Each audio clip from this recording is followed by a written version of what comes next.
We all know the Balrog of Moria. We remember Smaug's fire, Shelob's venom, and Sauron's gaze that pierced through shadow and stone alike. But what if I told you that these terrors were only fragments of the true horror that haunts Tolkien's world?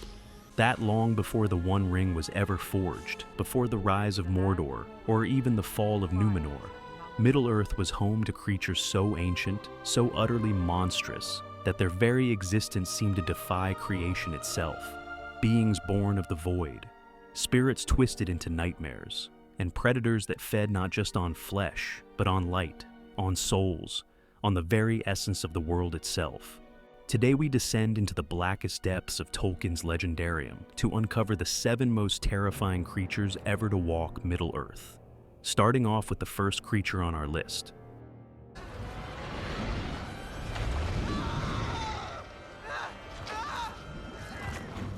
7. The Watcher in the Water.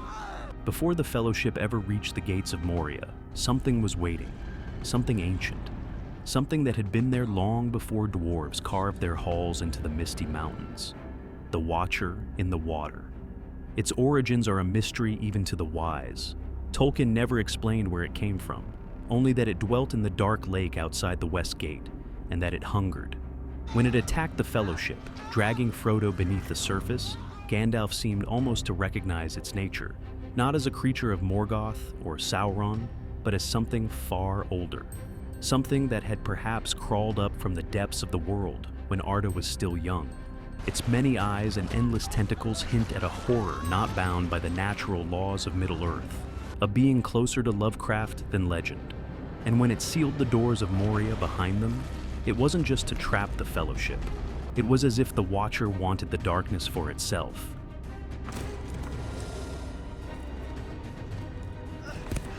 6. Shelob. Deep in the mountains of Mordor, far from the eyes of Sauron, there lives another shadow, older than the kingdom of Gondor, older even than the Dark Lord's own reign. Shelob, the last child of Ungoliant, the primeval spider who once devoured the very light of creation. She is not a servant of Sauron, she serves only her hunger. He allows her to live in Cirith Ungol, not as a weapon, but as a barrier, a wall of horror none would dare to cross. Tolkien describes her lair as a reek of death and filth, where the very air itself felt poisonous. Frodo's light of Arendil barely pierced her webs, and when she struck, she did so with the slow patience of a god of predation, never rushing, never failing. Shelob is not evil because she hates the world.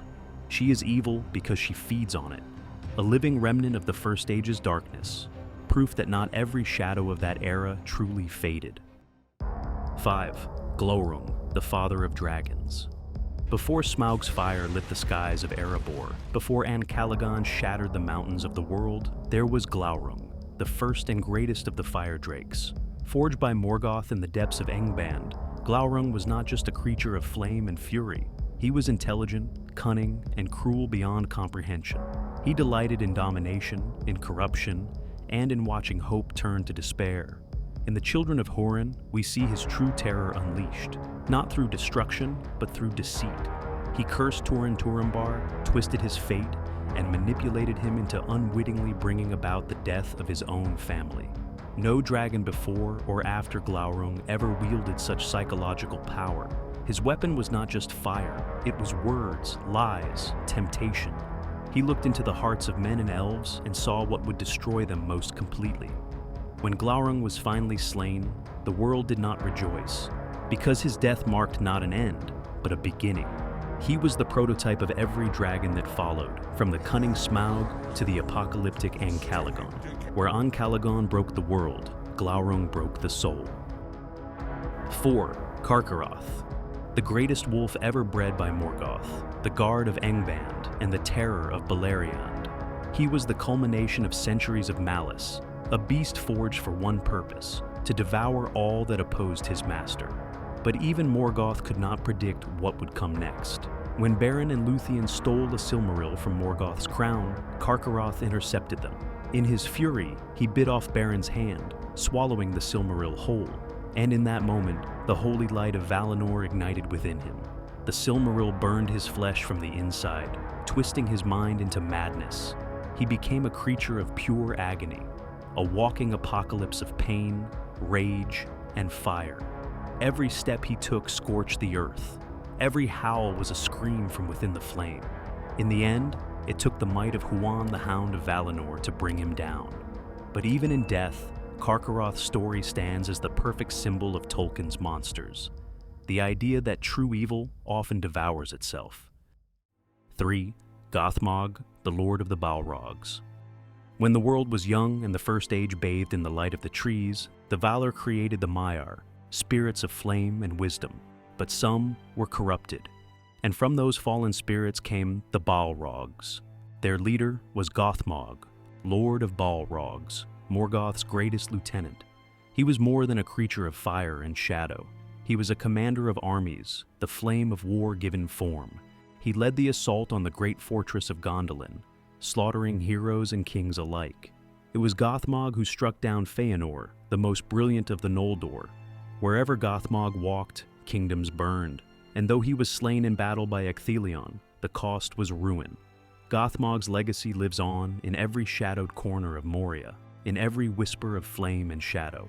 He represents a simple truth, that even divine fire, once corrupted, becomes hellfire. 2. Ancalagon the Black.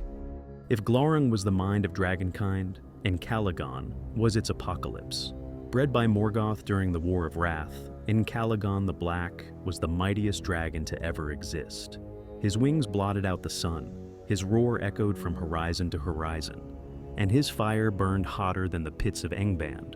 When Arundel, sailing his skyship Vingulad, led the assault against Morgoth's forces, it was Ancalagon who rose to meet him. The battle raged in the heavens for days, and when Ancalagon finally fell, his body crashed upon the peaks of Thangorodrim, shattering mountains and burying Morgoth's fortress beneath their ruin. That fall marked the end of the First Age. Ancalagon's death was so violent that it reshaped the face of the world. He was not a dragon in the mortal sense. He was the embodiment of destruction, a god of ruin, a beast so vast that his death became legend itself. 1. Ungoliant, the Devourer of Light. Before Morgoth, before dragons, before even the shaping of the world as we know it, there was Ungoliant. Her origin is shrouded in darkness, for she came from it, perhaps from beyond the walls of the world itself. She was not born, she was. When Morgoth fled Valinor after stealing the Silmarils, he sought her aid. Together, they approached the two trees of Valinor, the source of all light in the world. Ungoliant drank deep of their sap, devouring their radiance until both trees withered and died. And still, her hunger was not sated. She turned on Morgoth, demanding the Silmarils for herself. When he refused, she wrapped him in webs of darkness so thick that even the Valar could not see through them. Morgoth, the first Dark Lord, screamed for his life. Only the Balrogs' intervention saved him, erupting from Angband in fire and shadow to drive her back into the blackness she came from. Ungoliant fled into the wastes of the world, devouring all light and life in her path.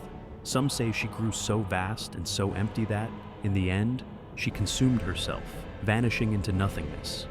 Ungoliant is not evil in the way Morgoth or Sauron are. She represents something far older, the hunger of the void itself, the first darkness, the endless appetite that even the gods could not name. From the Watcher's unseen tentacles to Ungoliant's world-devouring hunger, these creatures remind us that evil in Tolkien's world isn't just born from malice, it's born from emptiness, from that insatiable need to consume, corrupt, or destroy all that is good. Middle-earth's horrors are not the product of mere power, but of deprivation, of light, of hope, of restraint. And while the Dark Lords rose and fell, it's these ancient creatures that linger in the corners of legend, whispering through time. Because even after the ring was destroyed, the shadows of the First Age never truly left. If you enjoyed this video into the most terrifying creatures of Tolkien's world, make sure to like, subscribe, and join me again, because there are still many more monsters hidden in the depths of Middle-earth. Thanks for watching, and as always, see you on the next one.